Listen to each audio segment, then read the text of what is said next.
A'udzu samii'ul 'aliim minasyaitonir rajiim. Bismillahirrahmanirrahim. Alhamdulillah summal hamdulillah bi ni'mati tatimmu sholihat wa bi dzikrihi habibih wa tanazzalu rahmat wal barakat.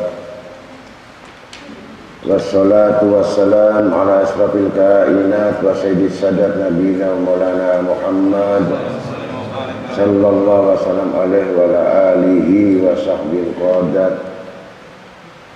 Ashhadu an la ilaha illallah wahdahu la syarika lah rabbul aradina wa samawat wa ashhadu anna sayyidana Muhammadan abduhu wa rasuluh sahibul ayati wal mujizat. Allahumma ya da'imal fadli ala al-bariyah ya basitul yadaini bil atiyah ya sahibil ma'id saniyah salli wa sallim ala sayyidina Muhammadin khairi wa rasadiyah wa qir lana ya dzal ula fi hadhihi sa'ah fi kulli lamhatin wa nafasin bi adadi ma wasi'a ilmullah. Amma ba'd. Wa qawlu ta'ala fi kitabil karim yauma la yanfa' malun wala banun illa man atallahu biqalbin salim wa adlifatil jannatu lil muttaqin wa birizatil jahim lil ghawin. Al-ayat. Wa qala Nabi sallallahu alaihi wasallam ta'araf ila Allah fi raha ya'rifka fis sadat. Sadaqallahul azim wa rasulih.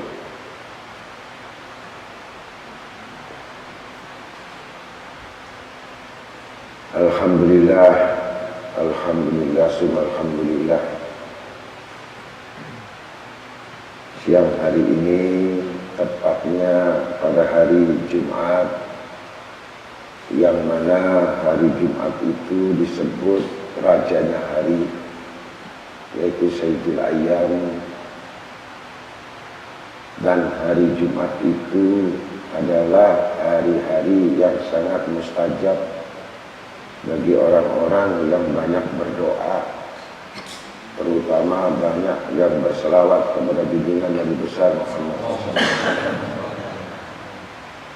Maka disitulah kesempatan hari rayanya daripada orang-orang Islam yang umat Nabi Muhammad SAW itu ditempatkan waktunya pada hari Jumat. Maka kita datang sama-sama di majelis ilmu untuk mengambil warisan Nabi besar Muhammad SAW dan memasuki taman-taman surganya Allah Ta'ala, yaitu majelis-majelis ta'lim. Mudah-mudahan kita semuanya mendapatkan rahmat dari Allah, maghfirah dari Allah, terutama pada orang tua kita yang hidup maupun yang sudah wafat. Mudah-mudahan mendapatkan cahaya-cahaya pengampunan dari Allah Ta'ala sehingga menerangkan kuburnya yang sudah wafat, menerangkan kehidupannya yang masih hidup. Dan kita juga tujukan kepada mereka-mereka yang tidak hadir sekalipun karena ada satu halangan. Kita doakan mudah-mudahan mereka mendapatkan petunjuk dari Allah Ta'ala sehingga bisa mendatangi majelis-majelis ilmu dimanapun tempat, dimanapun keadaan, walaupun di luar kota atau di dalam kota, kepada guru-guru siapa saja, yang penting dia mengisi untuk menuntut ilmu yang diwajibkan. Mudah-mudahan jalan yang ditempuh itu adalah jalan orang-orang yang menganggap dirinya betul-betul iman dan takwa, yang mengikuti orang-orang saleh-soleh. Mudah-mudahan segala hajat kita juga insya Allah akan dikabulkan oleh Allah Ta'ala. segala kehidupan dunia dicukupi dan akhirat pun mendapatkan keselamatan, yaitu tempatnya di surga. Yang jelas mereka semuanya adalah golongan-golongan yang semua minta diakhirkan husnul khotimah. Salawat serta salam dan pujian kepada baginda Nabi Syafi' Nabi Muhammad sallallahu alaihi wasallam, Sayyidul Kaunain wa Sayyidus Saqalain, Nabi Muhammad sallallahu alaihi wasallam bersama keluarga dan sahabatnya. Mudah-mudahan dengan bacaan-bacaan yang basah di lidah kita untuk berselawat kepada Nabi Muhammad SAW tidak akan disia-siakan. Karena orang yang berselawat itu ada malaikat dua yang menjaga mihrab, menjaga makam Nabi Muhammad. Yang satu namanya malaikat Rahman, yang kedua malaikat Rahim. Ketika kita membaca itu kecepatan 10.000 cahaya, jadi belum habis. Misalkan kita baca Allahumma sholli ala sayyidina Muhammad wa ala ali Muhammad, belum habis, itu sudah diterima oleh malaikat Rahman. Langsung malaikat Rahman ini menyampaikan kepada Nabi Muhammad SAW di alam kuburnya. Siapa mereka? Kemudian balasannya juga, yang menyampaikan juga, yang mengirim kembali berupa balasan salam itu malaikat Rahim. Ketika salam itu sampai, maka kembalilah selawat itu kepada manusia yang baca selawat itu mendapatkan asra 10 kebaikan. Satu selawat dapat 10 kebaikan, 10 rahmat. Nah kalau itu 1, kalau 10, kalau 100, kalau 200. Jadi tidak ada satupun kalimat yang selawat itu disia-siakan oleh Allah. Dan tidak berlaku orang tidak mau baca selawat. Kalau kita nanti bahas ya, masalah selawat itu luas sekali. Sebanyak apa selawat itu? Sebanyak bilangan yang diciptakan Allah di langit dan bumi ini, sebanyak bilangan. Ada kholqi. Apa yang dijadikan itu semuanya berselawat kepada Nabi Muhammad. Semua daun itu berselawat. Kalau bahasanya kalian tertiup angin, tapi sebenarnya berselawat. Jadi selawat ini bukan hanya diperintahkan kepada orang berakal, sampai tumbuh-tumbuhan itu. Kalau tidak ada selawat, tumbuhan itu nggak hidup. Jadi kalau mamanya pohon itu mati karena nggak ada selawat sudah, maka diambil. Jadi semua benda atau tumbuhan itu ada roh. Yang roh itu tidak diketahui oleh manusia. Kalau manusia sudah mengetahui betul tentang apa di dunia ini, tidak ada yang dijadikan itu gratis atau sia-sia.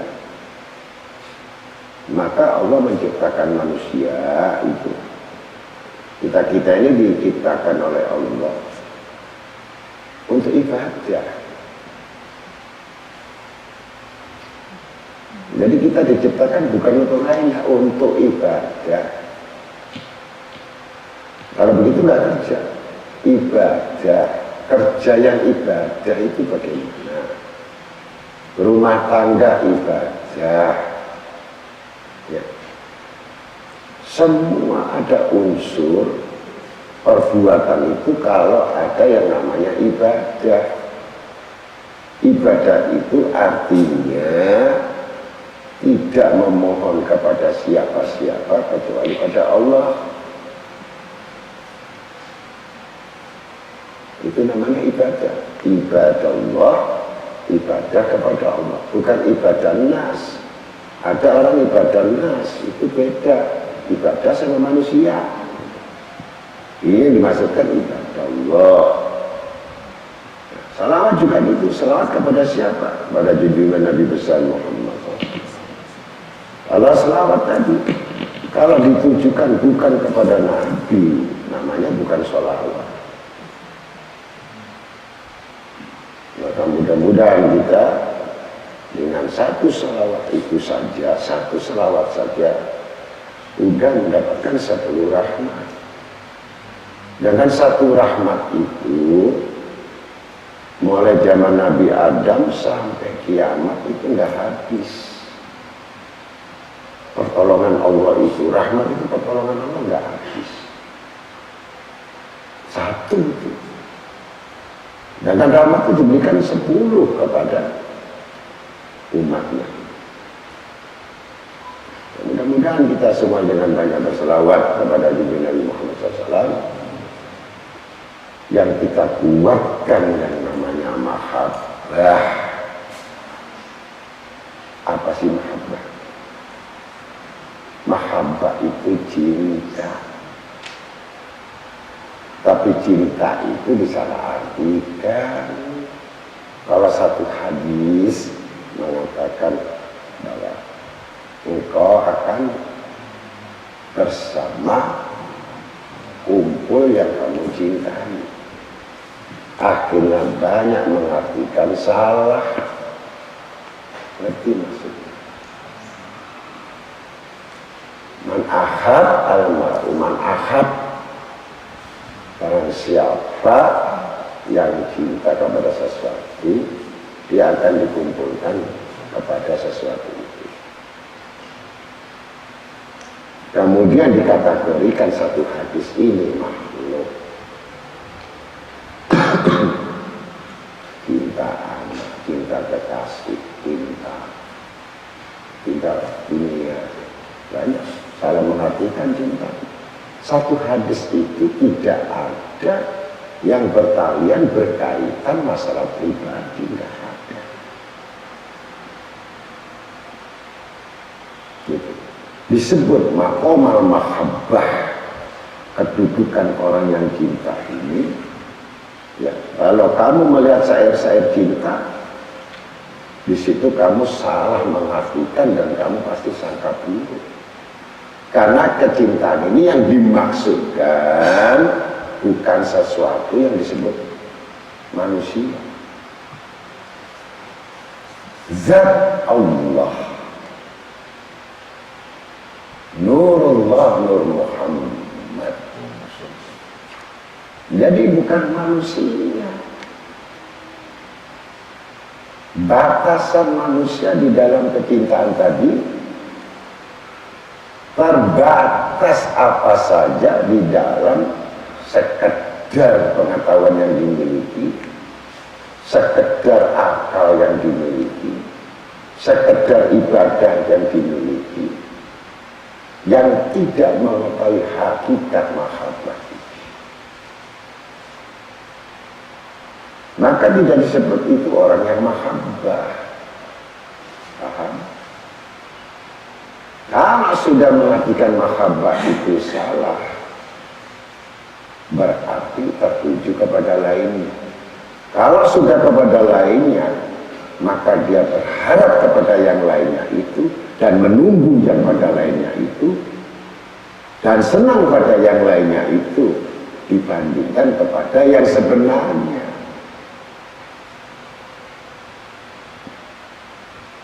Cinta anak, cinta istri, cinta suami, berlebihan semua. Cinta pekerjaan, berlebihan. Ini juga dimasukkan mahabbah. Dan dia kumpul sesuatu nanti mati kepada sifat-sifat yang condong di mana kecintaannya itu. Kalau cinta rumahnya ikut dalam kubur. Cinta sama uang itu ikut dalam kubur. angan-angan cinta sama makhluknya, maka digambarkan turun, kamu dulu ngaji karena cinta sama ini, maka muncul itu, ini siksanya. Yang aku maksud kata Allah, firman Allah itu, ahabba ilaikum minallah wa rasulih, cintai aku Allah dan cintai Rasulku. Selain cinta Allah dan Rasul itu fana, lenyap, tidak berbekas, kecuali bekasnya itu adalah hisab. Nah, hisab itu sangat berat, maka menyesal itu pasti nanti. Yang paling manusia yang tidak akan bisa bertobat, yang menyesal yang sangat panjang kalau sudah dikubur. Ternyata hidupku salah. Inilah yang kita khawatirkan. Maka siang hari ini, untuk sebelum mencapai makom mahabbah ini, saya akan bahas musuh Allah.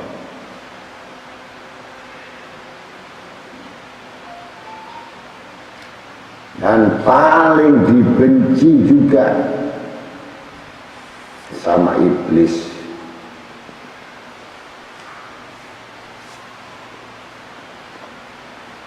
Iblis juga punya musuh.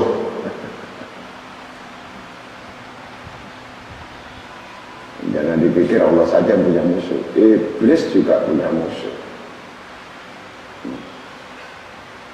Kalau betul-betul kamu itu ahabba ilaikum minallah wa rasuli fi jihadin fi sabilih fatarabbasu hatta ya'ti Allah bi amrih wallah la yahdil qaumal fasiqin. Kalau betul-betul kamu mencintai Allah dan Rasulnya, pasti kamu akan kuat untuk berjuangnya. Apa berjuangnya? Melawan hawa nafsu. Fisabilih, dengan jalan-jalan kepada menuju Allah, bukan jalan-jalan menuju manusia. Gak ada kaitannya di sini ayat, gak ada. Yang gak ada di ayat jangan dipakai. Manusia yang tersesat adalah satu perbuatan dan perjalanan gerakan yang tidak mengikuti koridor Al-Quran. Itu pasti sesat. Ini walaupun sholatnya 1000 rakaat, karena bodoh. Apa yang dijalankan itu tidak ada di dalam Al-Quran, nggak ada di sunnah.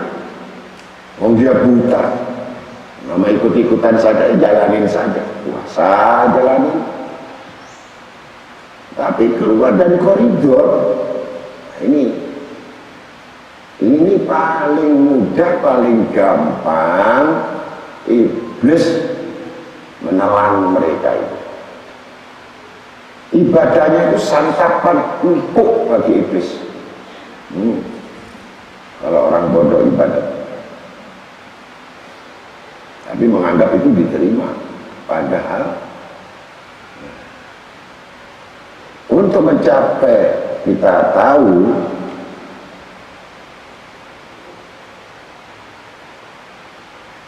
Nabi SAW bertanya pada iblis.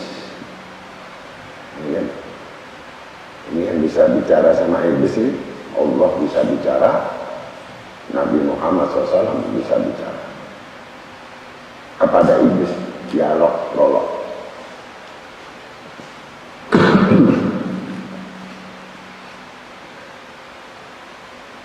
Ini Nabi bertanya sama iblis, berapa banyakkah musuhmu dari umatku? Yang dibenci sama iblis. Ingat yang dibenci? Iblis menjawab,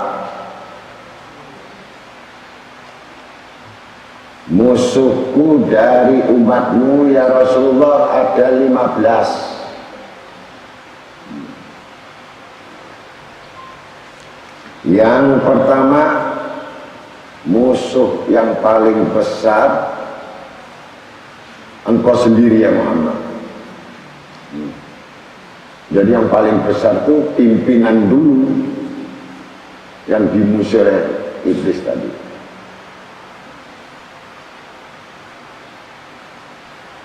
Kemudian yang kedua, imam yang adil,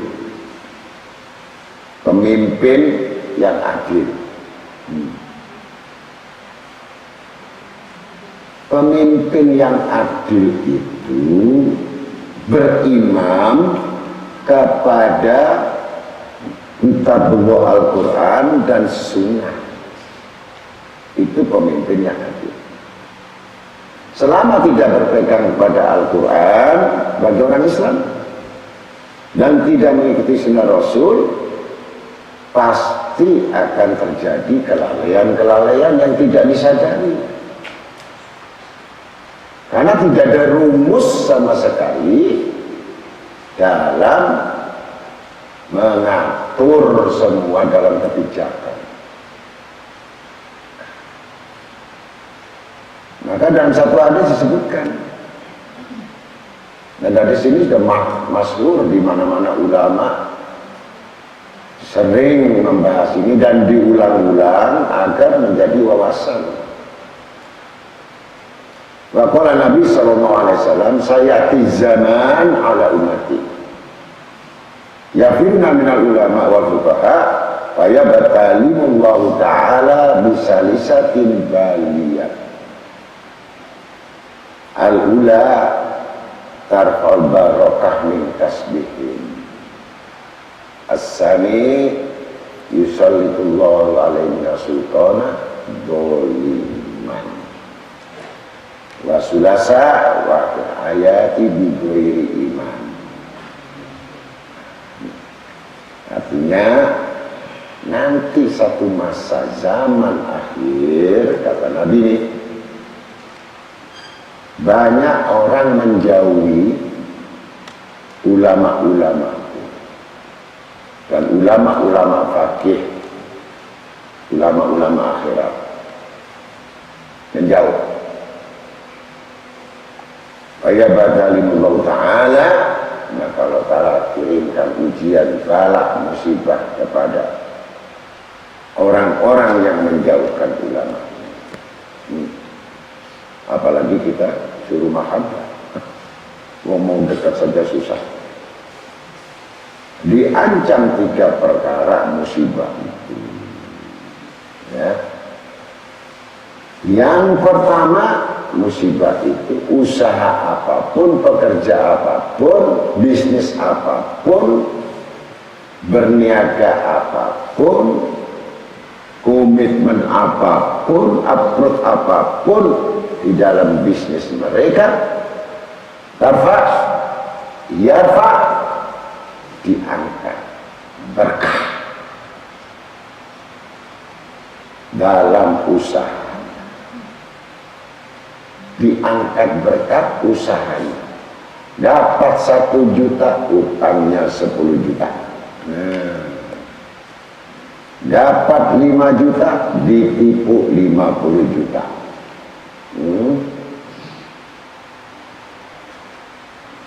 Apapun yang dikerjakan nggak pernah untung dan tidak siap untuk bangkrut.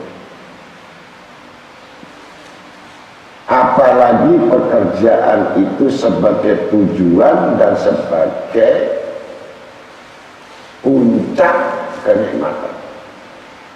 Sudah diangkat berkah, dihinakan lagi, lebih hina lagi dari binatang.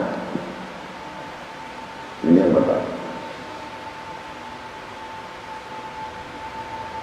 Terus bagaimana kalau kita sudah menuntut ilmu, kita sudah belajar, kita sudah datang di majelis? Kenapa? Ada usaha yang bisa menghancurkan dia sendiri.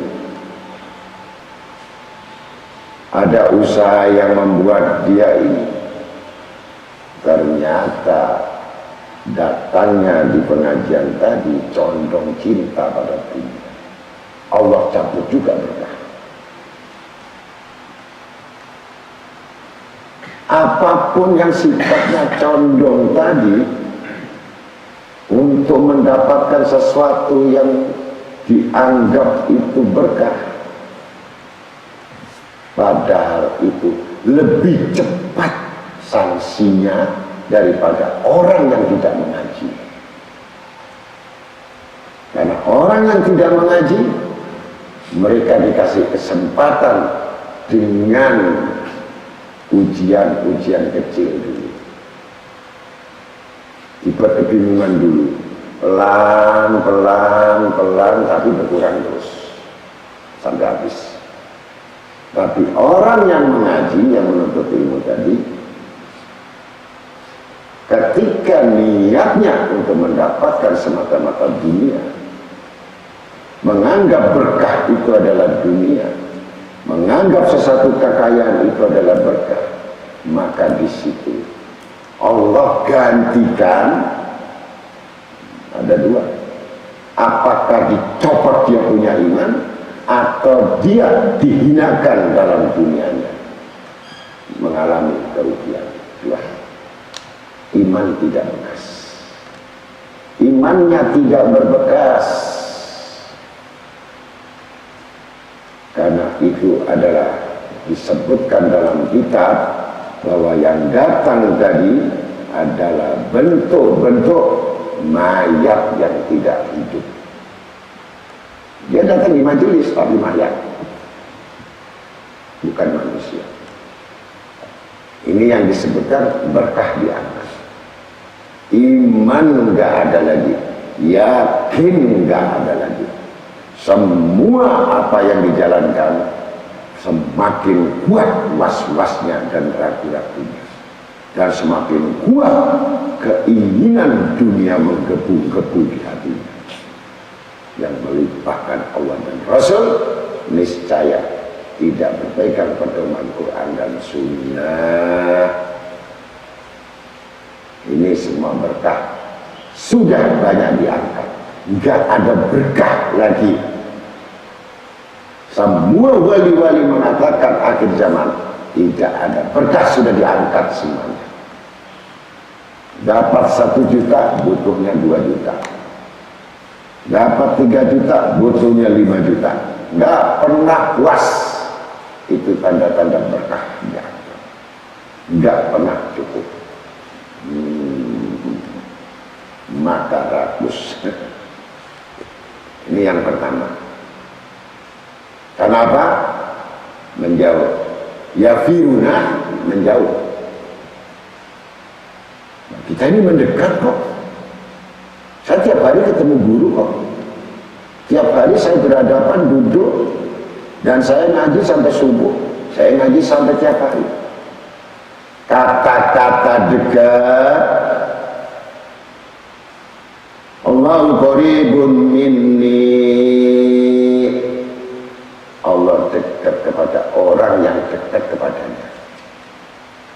Sekali lagi, bukan fisik penampakan kamu dekat, kamu muncul atau kamu duduk di depan saya itu orang dekat, bukan. Atau yang jauh lewat streaming itu orang jauh, tidak. Bukan orang yang di Mekah atau di Amerika, di mana itu jauh, bukan. Kedekatan seseorang itu kepada yang dekat adalah kedekatan hatinya yang sesuai dengan kalimat di surat Fatihah, iyyaka na'budu wa iyyaka nasta'in. Yang mana hati itu selalu mengatakan, jiwanya, hanya kepadamu kami menyembah, dan hanya kepadamu kami minta pertolongan. Ini orang yang dekat. Selain itu tidak dimiliki iyyaka na'budu wa iyyaka nasta'in, maka dia bukan orang dekat. Walaupun badannya nempel sekali dengan keringatnya, tidak berbekas asar kedekatan pada Tuhan.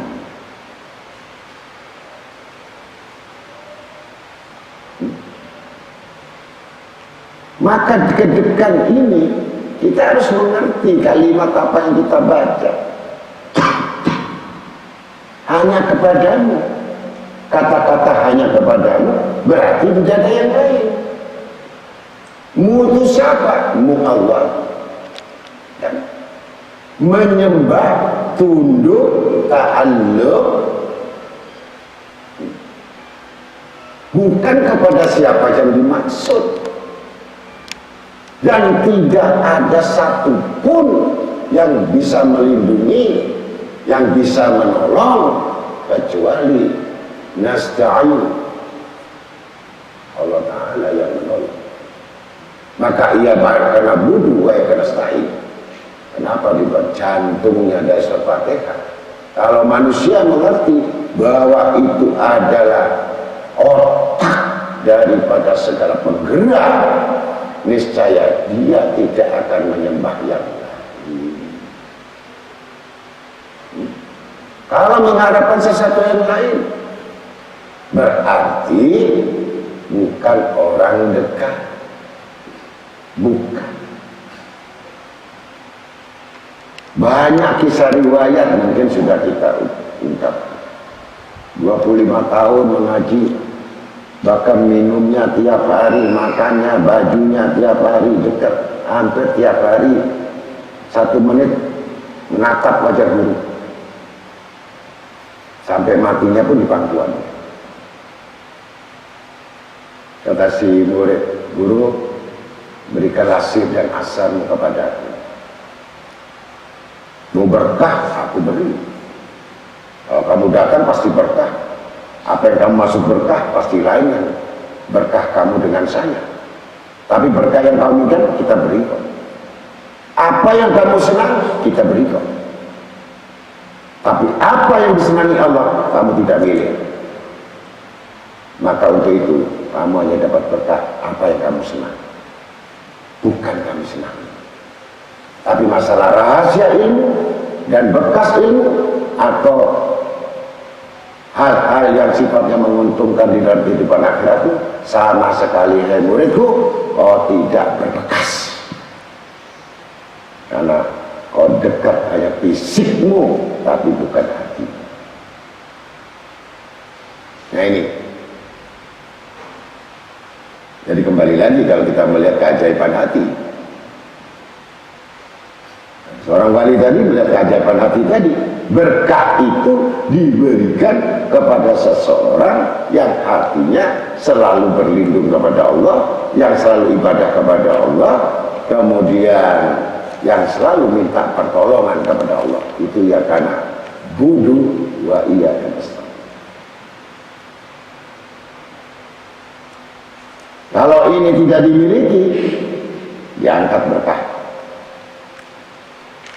Kalau berkah iman diangkat, berkah ilmu diangkat, berkah kebaikan amal soleh diangkat, dianggap itu beramal soleh, tetapi sebenarnya amal mereka dihamburkan seperti debu berterbangan. Kalau andai kata dia mengumpulkan amal tadi, dia mempunyai tempat atau punya tas yang besar, yang bermerek sekalipun, tapi saya isinya cuma batu. Diisi batu-batu semuanya, yang semua isinya tidak bermanfaat. Itu tanda-tanda berkah tidak ada. Ini yang pertama.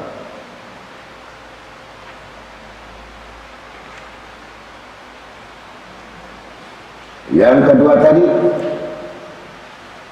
yang berkenaan dengan pemimpin yang adil,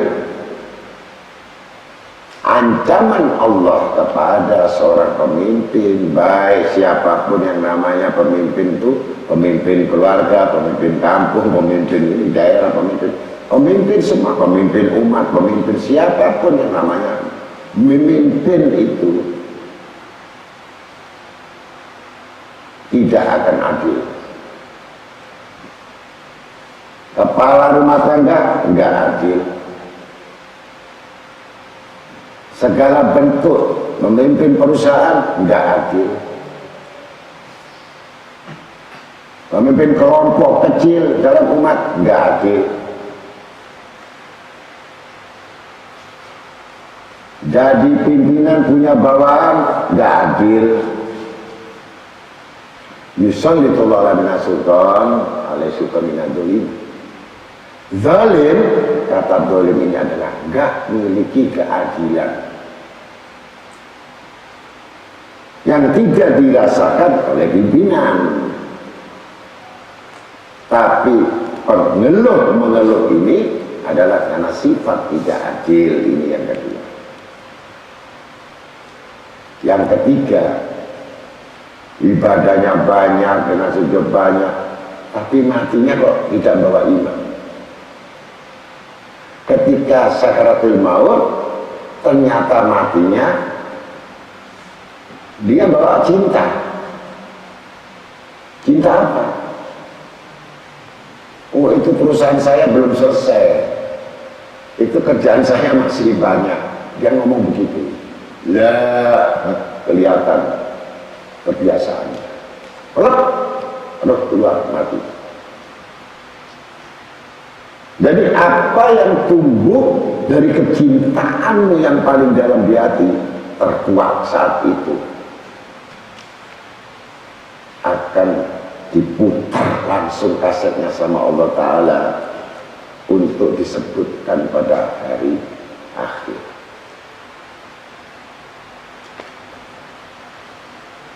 Cinta anaknya yang berlebihan begitu meninggal. Gimana anakku sekarang, gimana anakku, anak plek.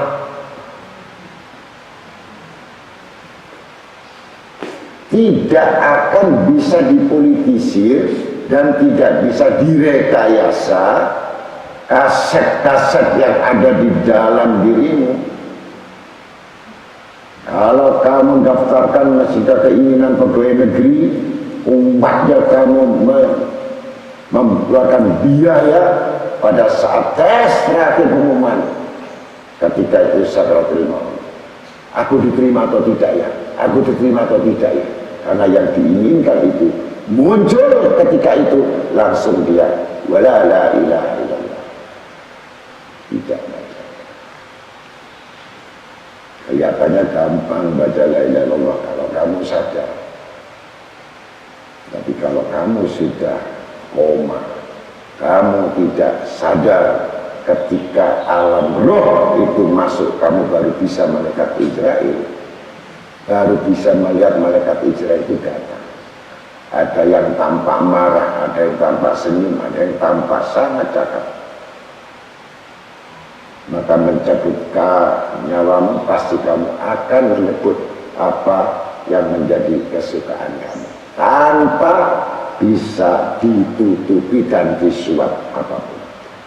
Asli. Beriman yang bagaimana kuatnya, kenyataannya hatinya selain Allah. Maka yang keluar bukan Allah. Hati-hati. Hatimu ini milik Allah, bukan milik lainnya, bukan milik yang kamu maksud, milik Allah. Kalau milik Allah, keluar Allah, kembali Allah. Allah ini mati dan bawa iman. Maka dengan kecintaan itu akan bersamanya dalam kematian.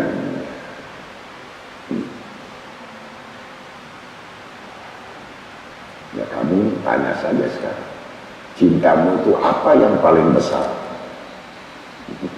Kalau cintamu lebih besar daripada Allah Rasul, ya mulai sekarang siap-siap. Yang bisa baca la ilaha illallah.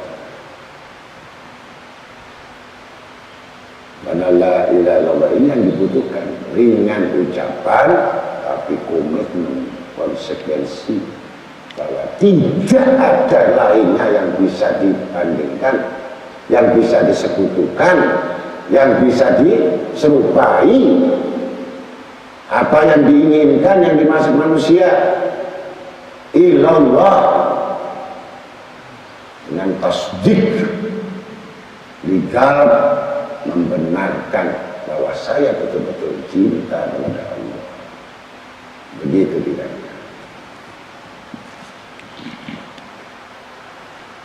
Maka tadi sudah jelas, pertama berkah diangkat, yang kedua pemimpin-pemimpin banyak yang tidak adil, zalim, yang ketiga mati banyak tidak bawa iman. Yang ketiga orang kaya, yang dua tadi iman, pemimpin yang adil, musuh iblis ya. Yang ketiga orang kaya yang tawadhu, sederhana, merendah diri. Biasanya kalau orang kaya itu sombong ya, tapi ada lebih lagi dibenci lagi. Ini orang fakir malah tambah sombong, ini makin tambah dibenci. Yang kaya sombong aja dibenci, tapi ada lagi yang lebih sombong lagi. Tingkatan yang kaya sombong, masih ada yang lebih marah lagi Allah Ta'ala. Ada lagi satu yang sombong itu, yang dicintai sama iblis, bukan dimusuhi. Gitu. Siapa orang yang sombong? Paling sombong di antara orang kaya sombong, ya itu sudah dimarahi. Orang miskin fakir yang sombong lebih marah lagi, tapi ada lebih marah lagi Allah Ta'ala, yaitu tidak pernah memaafkan kesalahan orang lain. Tidak pernah memaafkan kesalahan orang lain, itu lebih sombong lagi daripada orang fakir sombong. Ada tiga kesombongan.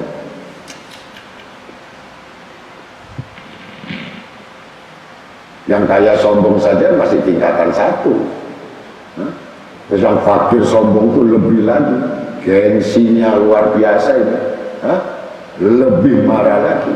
Lebih marah lagi yang tiga, tidak pernah memaafkan kesalahan orang lain. Itu Allah Ta'ala pasti akan memasukkan dia di dalam neraka. Pasti.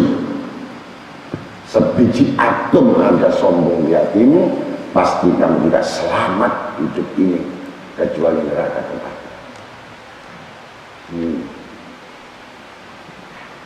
Paham? Karena yang tidak memaafkan kesalahan itu adalah cuman iblis, laknatullah, sifat iblis yang ada di dalamnya, karena dendamnya sama Adam. Kalau kita tidak memaafkan orang, sudah katakan saja kamu sekutu iblis sudah. Walaupun orang kafir sekalipun, walaupun orang yang dolim sekalipun yang mendolimi kamu, kalau kamu memaafkan, maka itu adalah sifat-sifat daripada Ar-Rahman, sifat Allah.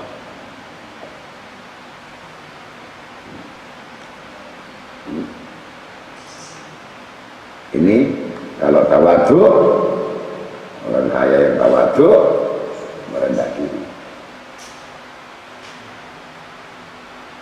Walaupun dia milik apa saja, punya apa saja, bahkan sampai orang tidak tahu kalau dia itu memiliki segala-galanya.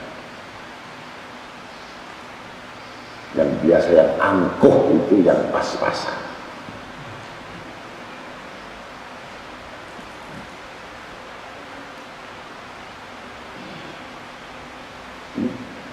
Orang yang kaya tanggung itu biasanya sombongnya pada naik tangga dia. Naik tangga itu kan baru betulin genteng aja yang bocor, udah kayaknya saya tinggi. Coba yang naik lift yang 300 lantai itu kelihatan nggak kira-kira? Atau sudah di 300 lantai? Apa dia cerita? Nah, maka hati-hati kamu bergaul dengan orang yang sombong.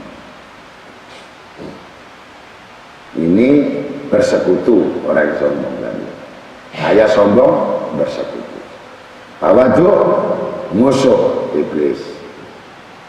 Keempat, pedagang yang jujur susah.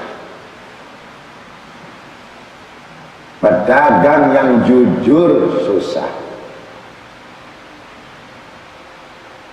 Ini berapa ngambilnya? 70.000, padahal ngambilnya 60.000. Ya, karena ingin untung banyak, saya tawar sampai 80.000. Ulaannya aja nggak dapat sampai itu, apa sudah?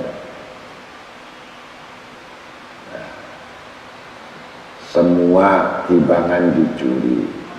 1 kilo jadi 9,5 on. 100 kilo jadi 99,5 kilo. Pokoknya dicuri semua. Ini akhir zaman, pedagang-pedagang mencuri. Kadar emas yang gak jujur pedagang ini, yang harusnya 70 jadi 56. Pokoknya.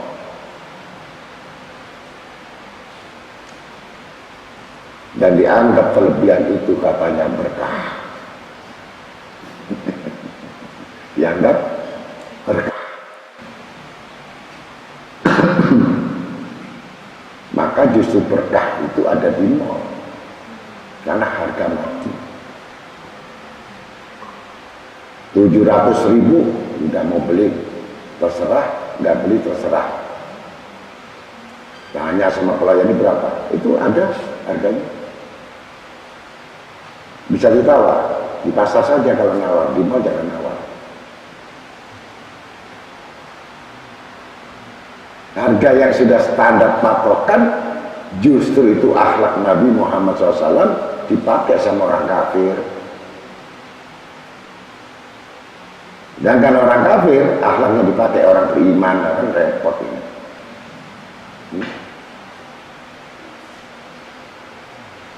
Orang kafir itu pemurah, dermawan, korban potong sapi, zakat keluarkan 1 ton, 2 kilo, 5 kilo, itu orang kafir. Buka puasa, bikin takjil di rumahnya, kirim masjid, itu kan akhlak Nabi. Kalau orang beriman, patungan aja ya.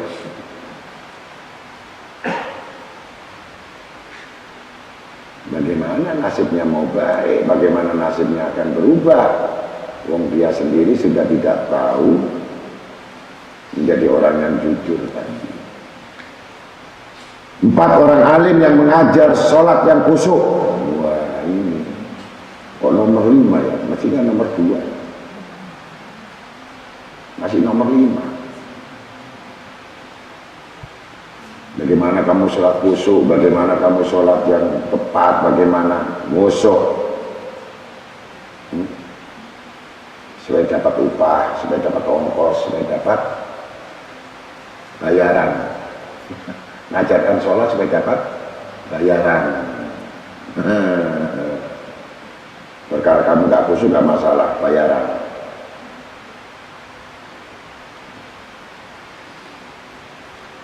Ini musuh.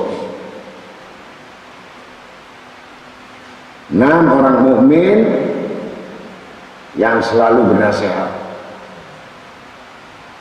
Nasihat orang mukmin itu selalu bernasihat, baik urusan pekerjaan, muamalah maupun urusan akhirat, mengatakan yang jujur kalau kamu kerja, yang jujur kalau megang amanat, yang jujur kalau kamu bicara, walaupun bukan urusan agama. Nasihat agama lebih utama lagi, hanya menyampaikan kebenaran saja. 7 orang mukmin yang memiliki sifat kasih sayang. Itu orang mukmin gak punya, maka kamu harus murah hati, murah senyum, murah harta. Ya, artinya murah. Ini musuhnya iblis. 8. Orang yang terus istiqomah tetap menjaga tobatnya. Ini musuhnya iblis ini. Bukan susah tahajud, begitu gembira, tak minggat. Bukan tahajud. Tahajud itu merupakan orang-orang yang bertaubat, walaupun tidak bertaubat. Dan ketika diberikan hajat itu dikabulkan, semakin kuat tahajudnya, itu tanda orang yang menjaga taubat.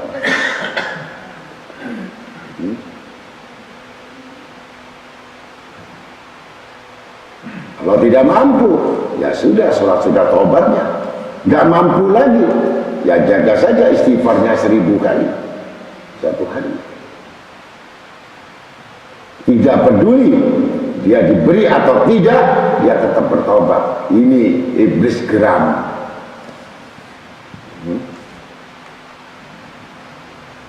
Bukan setelah diberi istirahat. Itu namanya orang bukan bertobat. Nah, ditunggu sampai kamu lepas tidak bertobat lagi pada Allah Ta'ala. 9. Orang yang warak, hati-hati. Segala tindakan berlaku hati-hati, perbuatan hati-hati. Yang jelas warak itu menjauhkan bentuk segala apa yang diharamkan oleh Allah. Ketika mendatangi tempat haram, dia langsung balik 180 derajat. Bukan mendatangi. Kalau mendatangi, berserikat sama-sama. 10. Orang mukmin yang selalu bersuci, nggak pernah batal wudhu, wudhu batal lagi, wudhu batal, wudhu lagi, itu dohir. Sudah sempurna lahiriahnya, batinnya disempurnakan lagi. Sifat iri, dengki, hasud, kecewa, apalagi marah, dendam,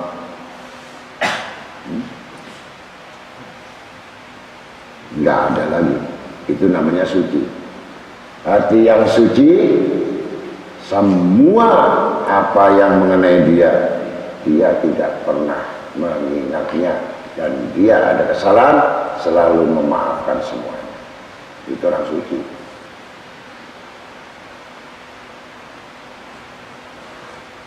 11. Orang yang mukmin, bukan orang yang kafir. Orang yang mukmin suka bersedekah dermawan. Bukan dimintai sedekah, bukan. Suka bersedekah. Beda ya? Diminta baru sedekah itu beda. Dengan suka itu lebih dicintai Allah Ta'ala. Dia suka. Kalau orang suka bersedekah dengan orang yang tidak suka bersedekah, itu beda.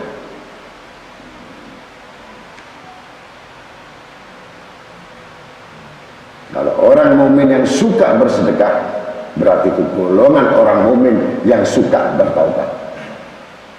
Gampang. Kalau kamu suka bersedekah, suka beramal saleh, suka berinfak, suka loh, bukan terpaksa.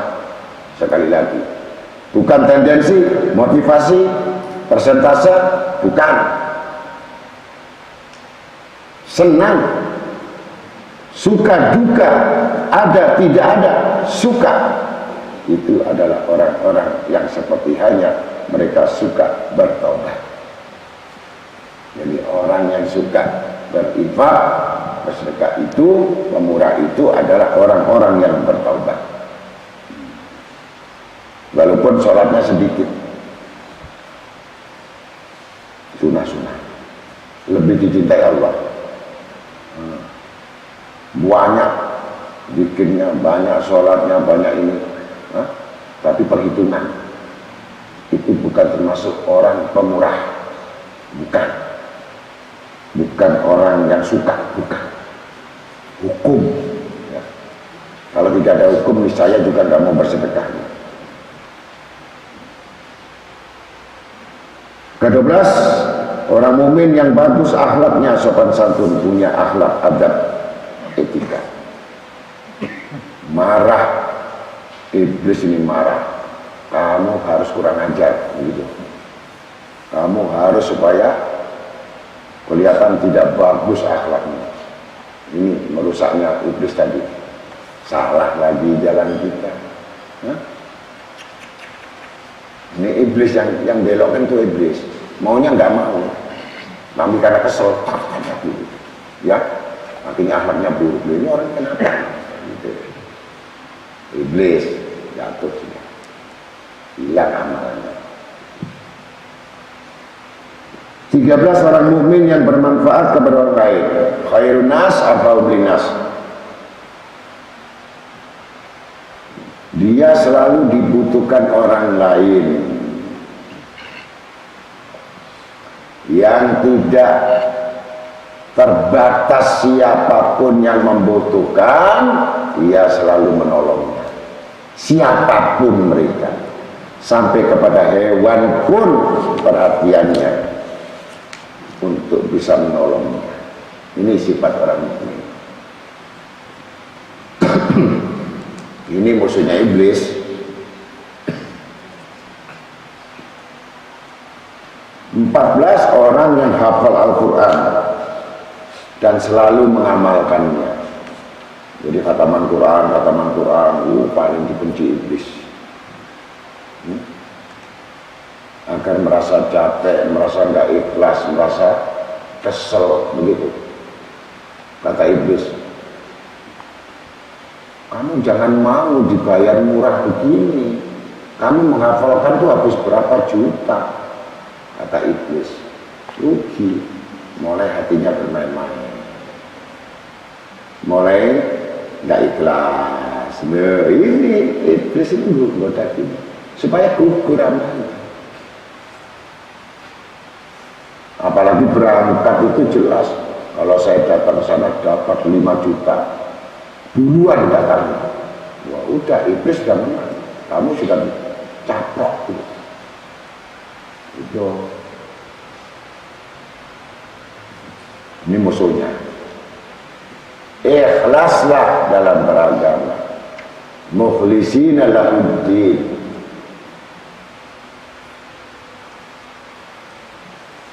Ini musuh iblis. 15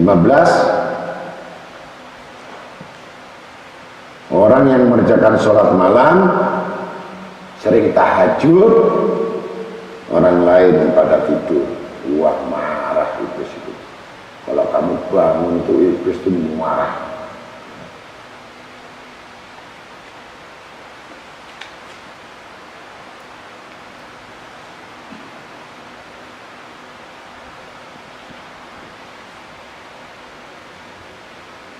Kemudian Rasulullah SAW bertanya lagi kepada iblis, berapa banyakkah sahabatmu, temanmu dari umatku? Jadi kalau kamu ingin berteman sama iblis, kamu pegang ini 10 ya. Pasti kamu bersahabat. Dan ini sahabat sehidup semati ya. Yang pertama, hakim yang tidak adil, aniaya. Nah, sudah.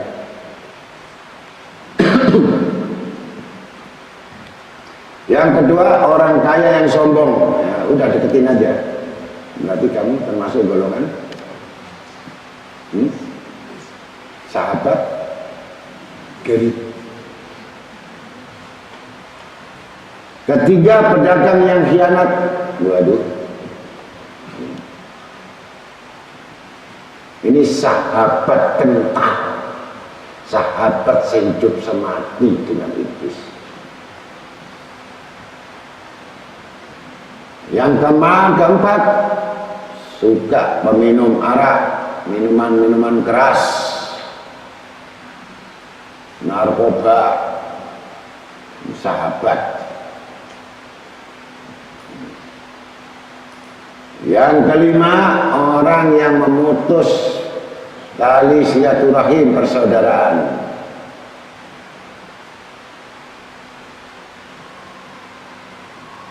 Apalagi mutus hubungan dengan guru-guru mereka. Masya Allah.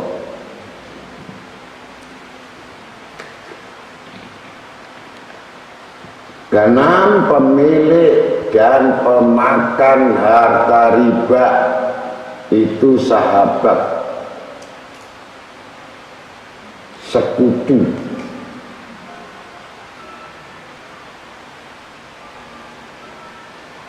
Ketujuh, pemakan harta anak yatim.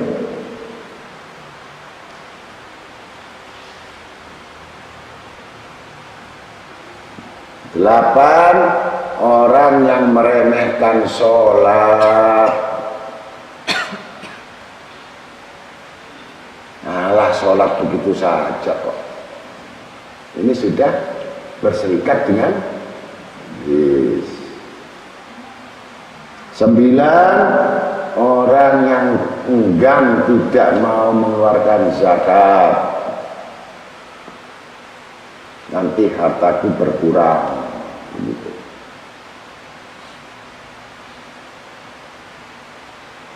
10, orang yang banyak melamun, menghayal. Andai kata ya, saya begini, andai kata saya begitu.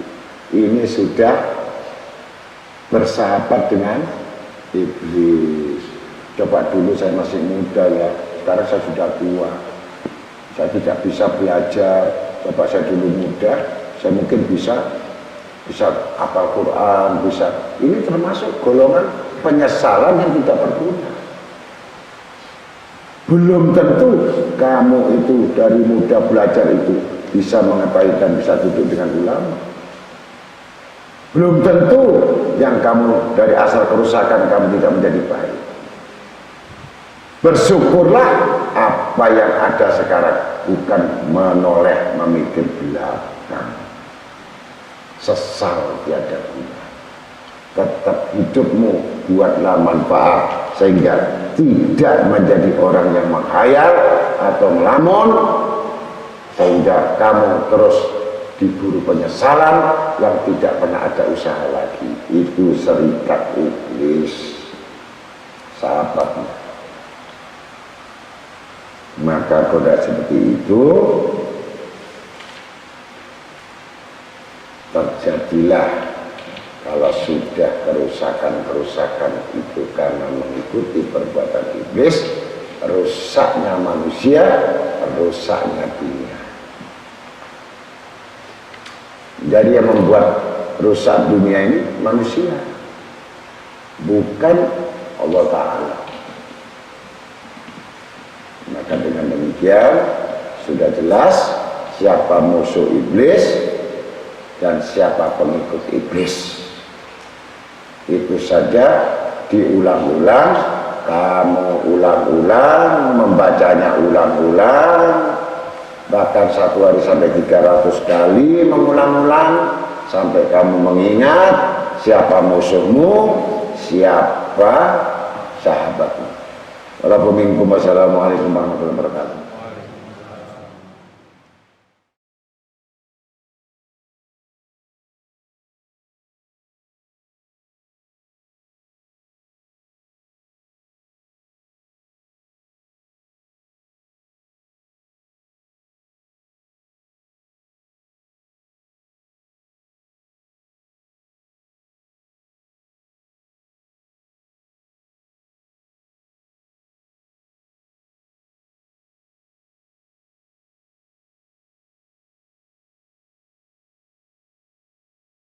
Tabiat pencari kebaikan. Pencari kebaikan membutuhkan 5 kebiasaan.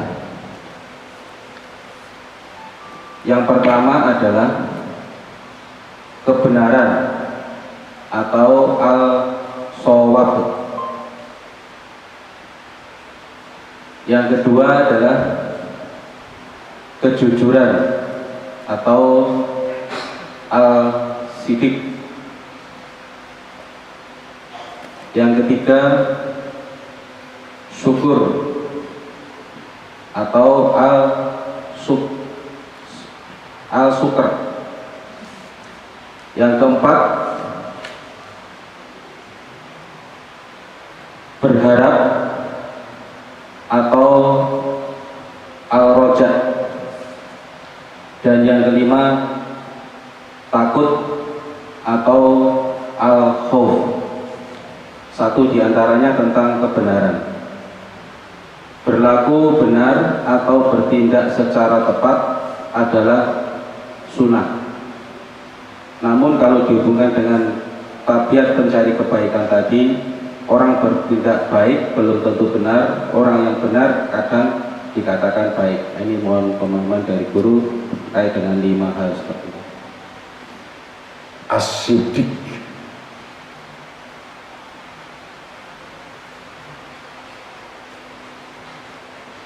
As-siddiq itu adalah jabatan yang disebut benar. Yang maha benar itu disebut al-haqqu. Allah yang maha benar.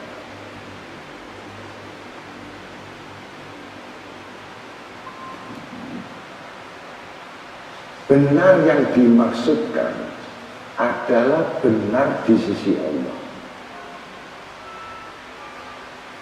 Kalau membenarkan diri, kalimat membenarkan diri itu sifat alibi.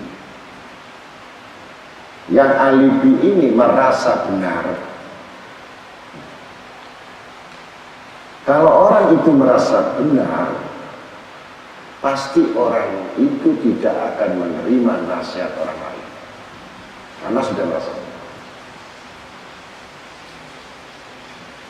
Tapi as-siddiq adalah sifat menunggu dari kebenaran, yang benar menunggu dari kebenaran, yang mana kebenaran itu milik Allah.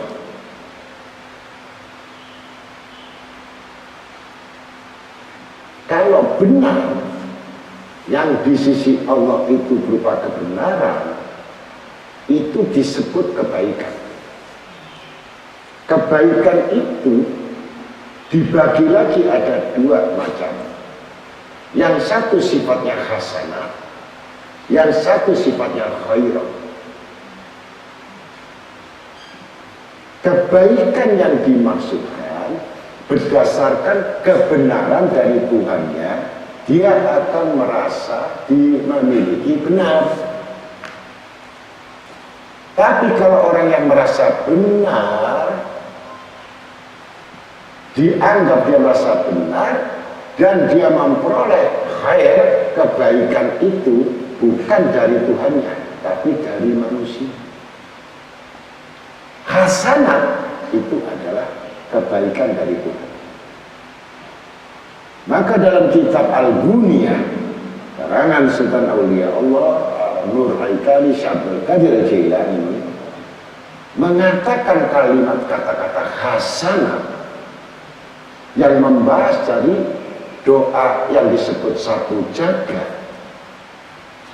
Rabbana atina fid dunya hasanah wa fil akhirati hasanah wa qina adzabannar. Dunia yang hasanah, bukan dunia yang dimaksud baik.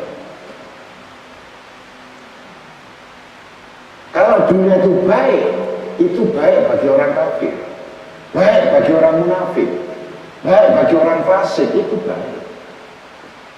Tapi hasanat tidak dimiliki bagi orang-orang yang mukmin. Itu hanya orang mukmin, bukan orang kafir, bukan orang munafik, bukan orang fasik. Tapi sumbernya as-siddiq itu dari al-haqqu. Peranan al-haqqu ini kepada sifat-sifat yang as-siddiq ini harus dimengerti. Betul-betul jujur dalam hal apa saja. Yang tentu kejujuran itu tidak memandang dari segi apapun kebaikan menurut manusia atau keburukan secara manusia, dia tidak memandang. Tapi kebaikan itu sampai menjadikan yang paling hasil buah as-siddiq ini hasanah, maka dibilangkan dosa pujaan. Maka untuk mencapai dari segala apa yang disebut as-siddiq, apa yang disebut hasanat, apa yang disebut khair, itu harus beda. Sama-sama artinya benar, baik, baik. Tapi berbeda fungsi. Orang berminyak-minyak itu baik. Bagi siapa? Bagi dirinya sendiri, bukan bagi Allah. Orang yang pura-pura baik, bagi siapa? Bagi dirinya sendiri. Apakah bagi Allah?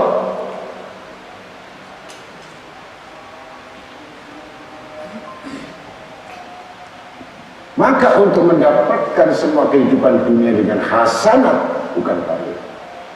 Sekali. Apakah orang yang bersih itu bajunya yang bersih? Atau kerudungmu, atau kopiahmu, atau bajumu najis? Itu orang baik? Bukan itu. Hasanat itu adalah bentuk rahasianya Allah kepada makhluknya, makhluknya berhasil kepada Allah. Sirullah fi khalqillah. Untuk apa kamu berminyak-minyak, bermuka-muka manis, berandai-andai untuk mendapatkan sesuatu pujian, kebaikan yang tidak dimaksud dengan as-siddiq?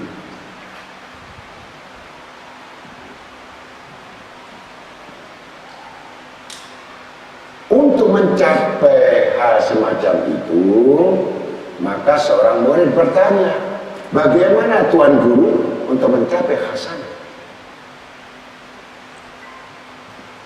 Bagaimana untuk mendapatkan dunia hasanah? Bagaimana untuk mencapai akhirat itu hasanah? Pasti akan dibebaskan dari siksa azab kubur.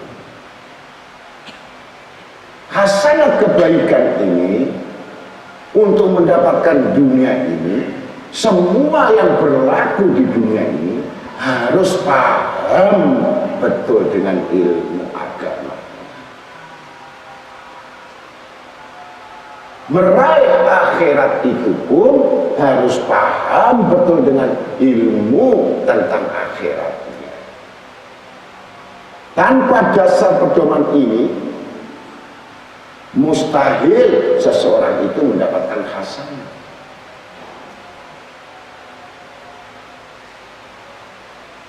Maka mengalirlah yang disebut hasanat menurut pandangan manusia, padahal dia sebenarnya adalah orang yang mencari muka. Ini orang yang bermanis muka, ini orang yang berminyak-minyak, ini orang yang menipu dirinya sendiri. Dia selalu mengherani dirinya sendiri, dia kagum dengan dirinya sendiri, dia merasa takjub dengan dirinya sendiri tanpa dasar apapun yang dimiliki. Itu sifat alibi idealis manusia, baik, bukan hasanah. Kalau jujur tadi,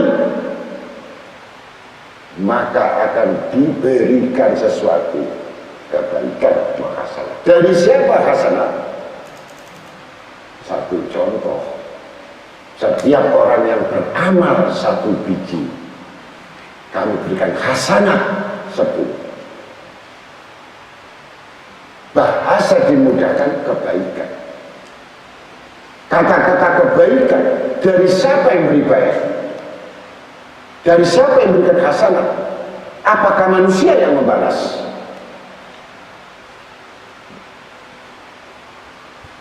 Apakah kamu tahu itu balasan dari Tuhan atau itu balasan dari makhluknya?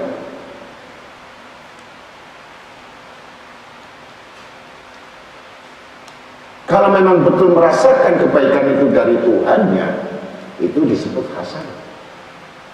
Kami balas menjadi 10 hasanat dari perbuatan baik yang dia lakukan. Tetapi karena terlapisi dengan maksud-maksud, dengan tujuan-tujuan, dengan kehendak-kehendak, dengan keinginan-keinginan, dengan segala macam variasi-variasi, maka tidak ada hasanat di dalamnya. Dan Allah marah dan murka. Jangan dianggap orang sedekah Allah tidak murka. Jangan dianggap Allah orang yang beramal tidak murka. Selain ditujukan, hasanat ini bukan untuk Allah, tapi untuk diri, maka batal. Bahkan semua membatalkan amal perbuatan yang kembali ibarat racun yang dituangkan, tapi racun itu tidak ada yang minum, dia sendiri yang makan racun.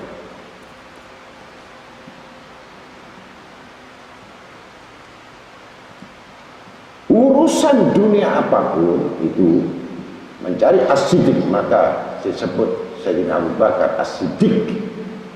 Karena kenapa dikatakan yang paling benar di antara sahabat, bukan yang lain tidak benar, tapi paling utama as-siddiq, jabatan as-siddiqin, karena iman dari Sayyidina Abu Bakar as-siddiq ini ditimbang imannya manusia seluruh dunia sampai kiamat tidak akan memadai dengan imannya, kejujurannya Sayyidina Abu Bakar as-siddiq.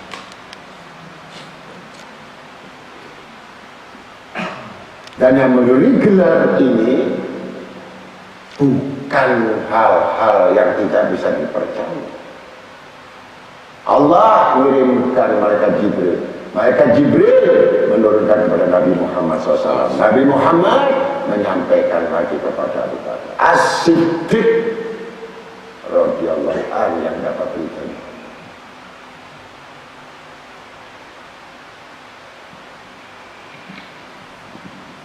Bentuk apapun yang kamu lakukan di dunia, bisnis, bicara, duduk, itu disebut adalah akhlak,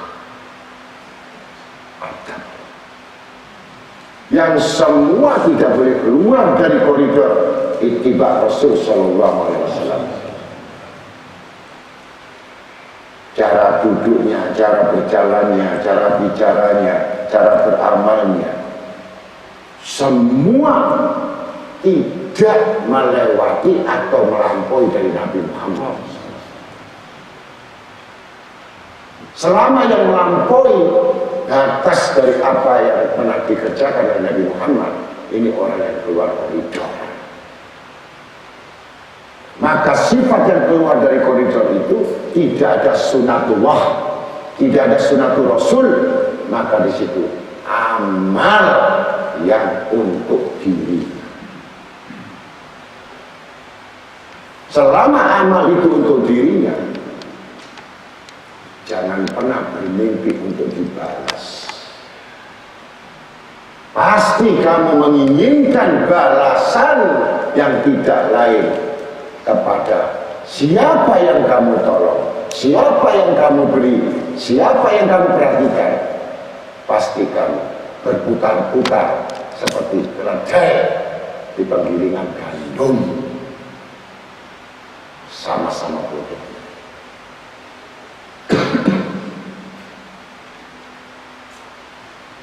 Maka kenapa disebutkan Rabbana atina fid dunya hasanah wa fil akhirati hasanah wa qina adzabannar? Pasti tidak diragukan lagi, dibebaskan dari azab neraka. Semua jalur, semua hukum, satu pedoman rumus itu tidak pernah keluar dari Al-Quran, tidak keluar dari Sunnah, berarti itu ittiba. Yang semua keinginanmu, kemauanmu itu bukan rumus Allah Rasul. Ini rumus nafsumu. Nah, rumus akalmu, banyak siasatmu, banyak keinginanmu, banyak motivasimu, banyak tendensi. Tidak ada di dalam Al-Quran dan hadis.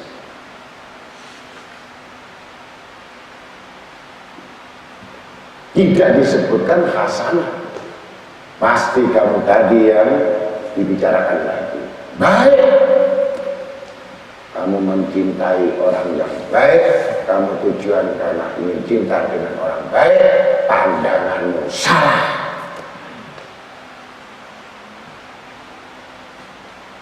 Seperti kamu beli barang dalam karung.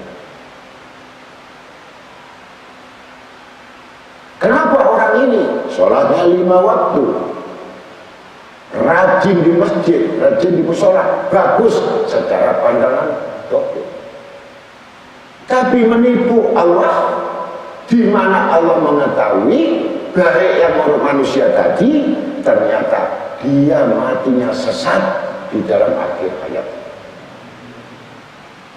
Karena ingin untuk mendapatkan status bahwa dia adalah orang yang soleh, hanya itu saja.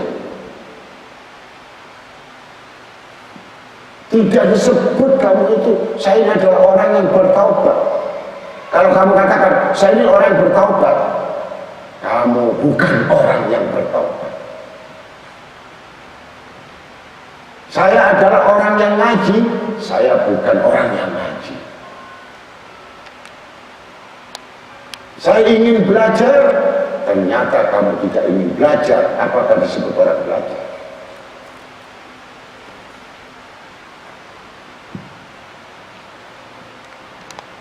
Saya supaya disebut orang yang ibadah, tapi lain niat kamu dan tujuan ibadah. Apakah itu disebut orang ibadah?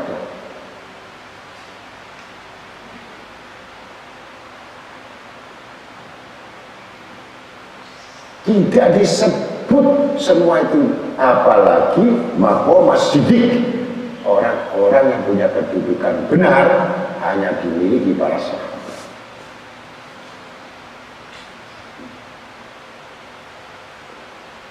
Kemudian diikuti oleh para tabi'in. Pertama yang mengikuti tabi'in ini, pertama imam kita sesudah sahabat, Sayyidina Imam Hasan Basri. Baru selanjutnya muncul aulia-aulia, Imam Ghazali, Syekh Abu Hasan Asy'adili, Syekh Ahmad Badawi.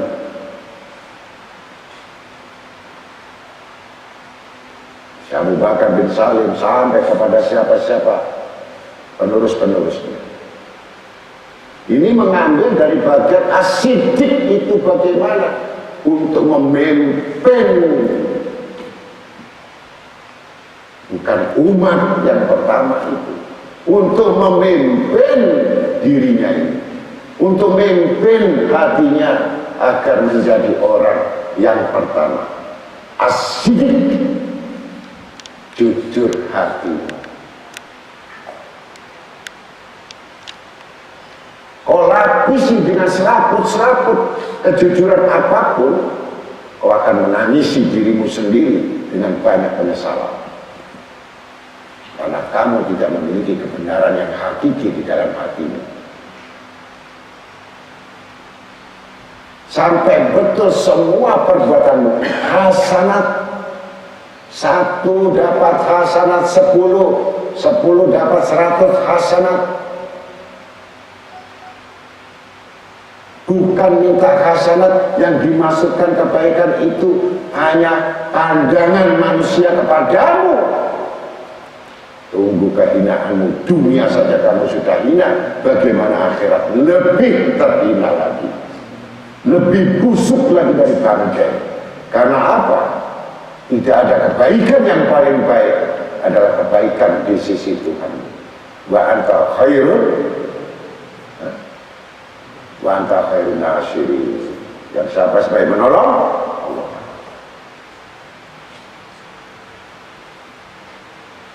Ya Fattah, wa anta khairul fatihin.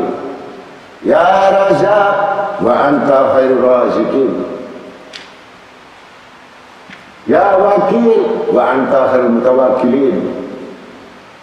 Sebaik-baik semuanya, tidak ada yang bisa melampaui kebaikan kecuali kebaikan yang dititipkan as-siddiq, dititipkan hasanah. Dengan apa hasanah dan as-siddiq itu dititipkan? Tentu belajar kita untuk mengetahui, mengenal Tuhan. Belajar kita untuk mengenal diri. Belajar kita untuk mawas diri. Belajar kepada diri sendiri. Kalau orang sudah merasa itu sebenarnya keluar iman, keluar dari koridor. Siapa yang menganggap kamu baik? Siapa yang menganggap kamu mulia? Siapa yang menganggap kamu itu orang soleh? Kecuali orang yang soleh, kecuali orang-orang yang berbuat taat, kecuali orang-orang yang sudah menemukan kebaikan itu, baru bisa menilai itu baik. Kalau orang buruk menilai kamu baik, belum tentu. Dia sendiri buruk, bagaimana mengetahui itu baik?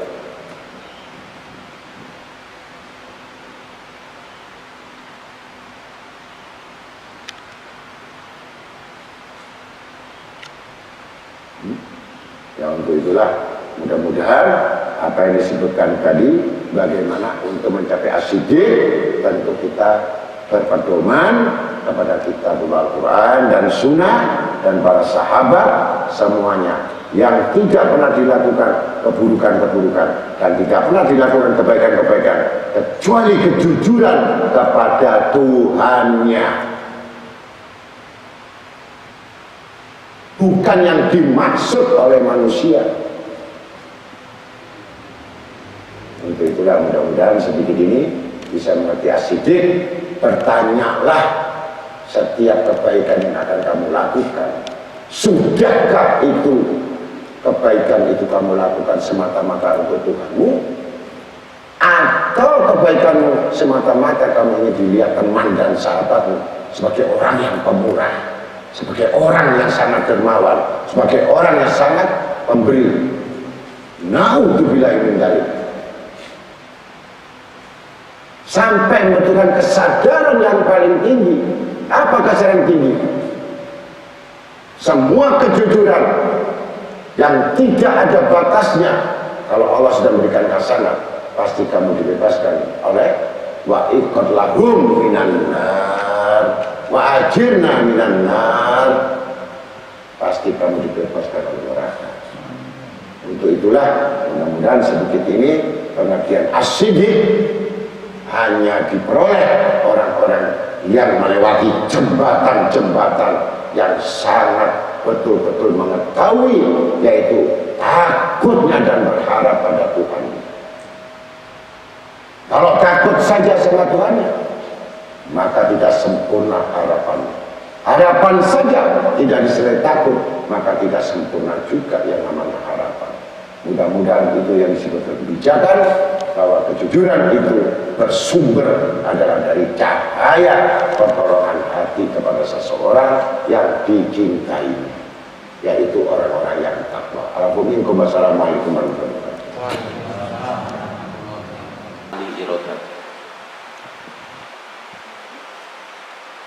Ini judul